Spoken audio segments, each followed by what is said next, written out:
Alrighty, continuing on. Page 6 of Wuthering Heights.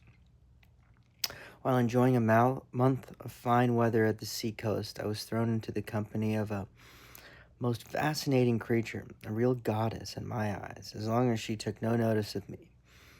I never told my love vocally. Still, if looks have a language, the merest idiot might have guessed I was over head and ears.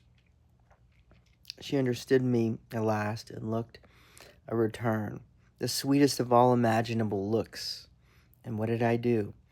I confess it with shame, shrunk icily into myself, like a snail at every glance, retired colder and farther, till finally the poor innocent was led to doubt her own senses, and, overwhelmed with confusion at her supposed mistake, persuaded her mamma to decamp. By this curious turn of disposition, I have gained the reputation of deliberate heartlessness. How undeserved, I alone can appreciate. I took a seat at the end of the hearthstone, opposite that towards which my landlord advanced, and filled up an interval of silence by attempting to caress the canine mother, who had left her nursery, and was sneaking wolfishly to the back of my legs, her lip curled up, and her white teeth watering for a snatch.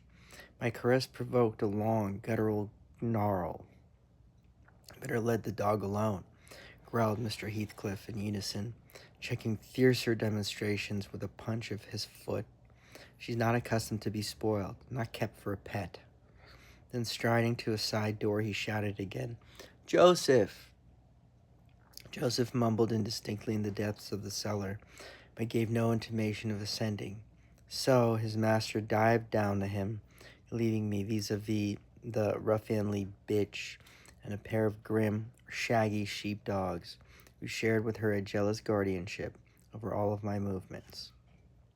Not anxious to come in contact with her fangs, I sat still, but imagining they would scarcely understand tacit insults, I unfortunately indulged in winking and making faces at the trio. In some turn of my physiognomy so irritated madam that she suddenly broke into a fury and leapt on my knees. I flung her back,